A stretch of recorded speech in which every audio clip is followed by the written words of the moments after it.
Well, I hope everyone's had a good spring break. Spring break was never really a thing in our house until we had a daughter at school age.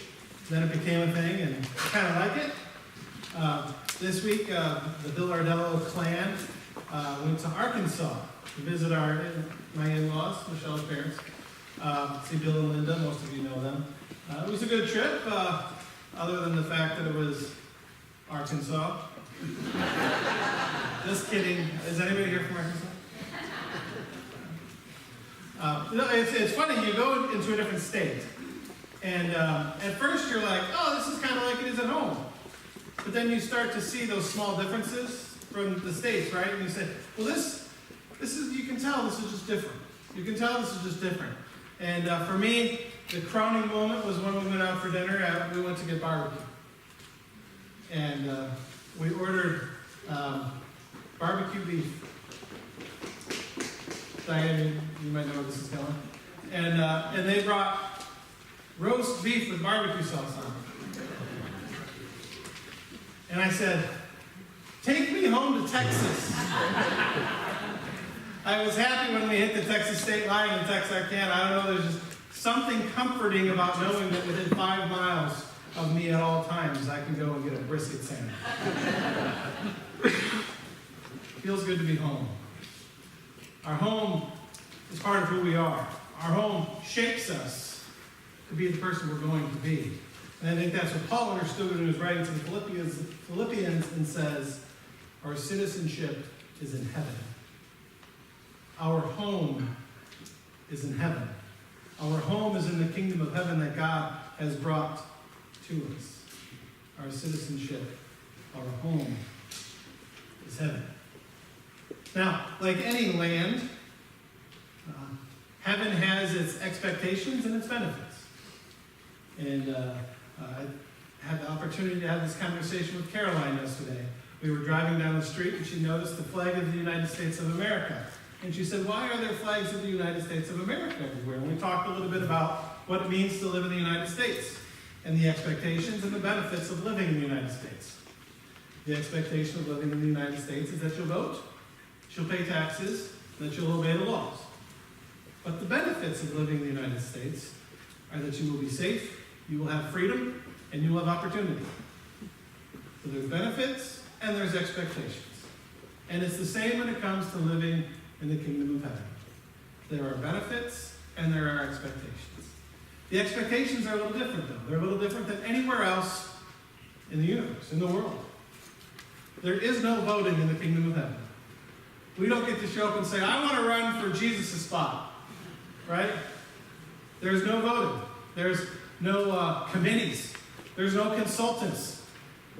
I think one of the things that is going to be the most strange for us when we get there is that everything is going to be done, and they're not going to ask our opinion. But it's still going to be okay.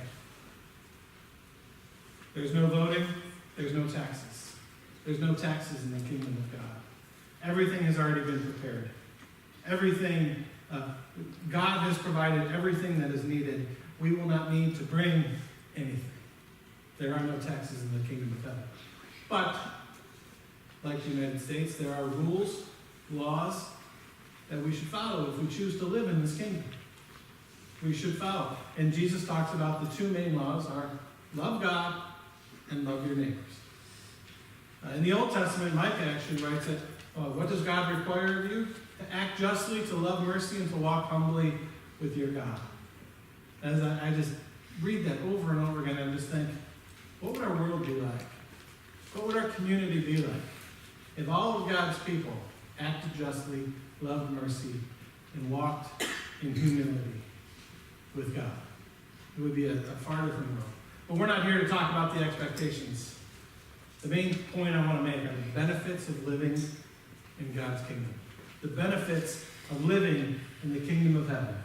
Benefits that you will get nowhere else. The first benefit, peace. Peace. And there's two kinds of peace, and you get both kinds. The first is the absence of conflict. The absence of conflict. There will be no conflict in heaven. And conflict shows itself in various forms. There's the verbal conflict people arguing, people going back and forth.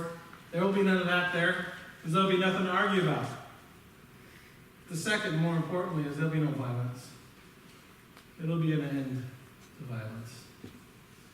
One of the things about being in what I'm going to endearingly call the middle of nowhere is you don't have news.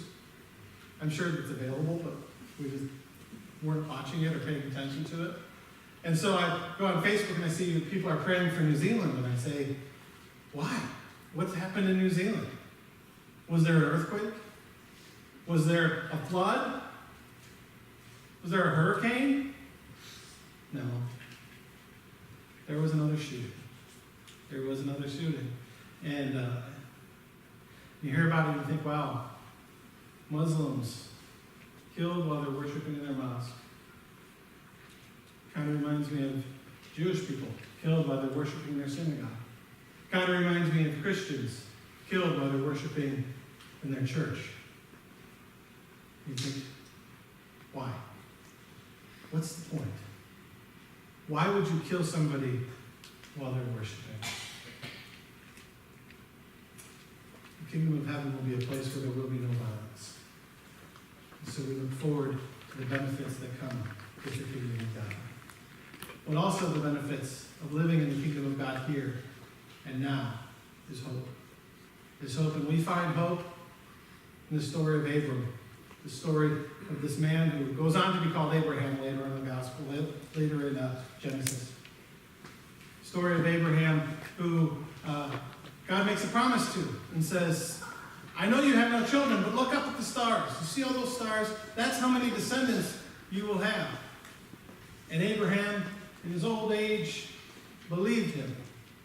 And the Lord saw his faith and reckoned it to him as righteousness. The Lord saw his faith and reckoned it to him as righteousness. That is our hope too, is that the Lord doesn't see our actions, that the Lord doesn't see us as sinners, that the Lord doesn't see us as unworthy of love, that the Lord looks upon us and sees our faith and reckons it to us as our righteousness and says, my beloved child, my beloved righteous child, who I choose to see as perfect, just the way you are. That is our hope.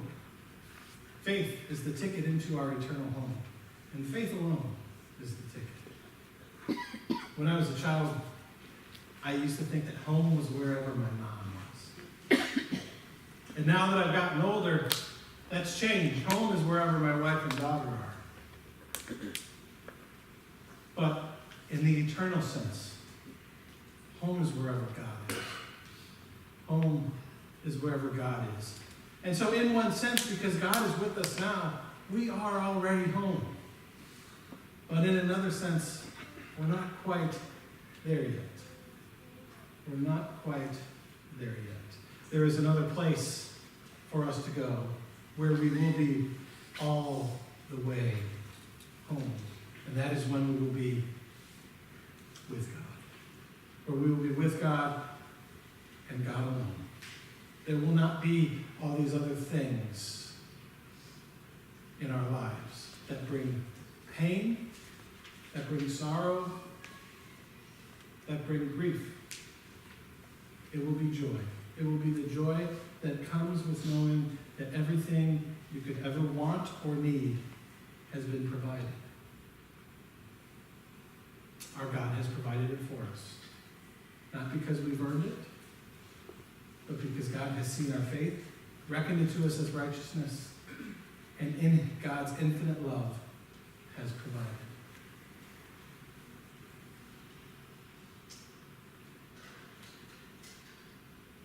Forgot the last line. I'm sorry.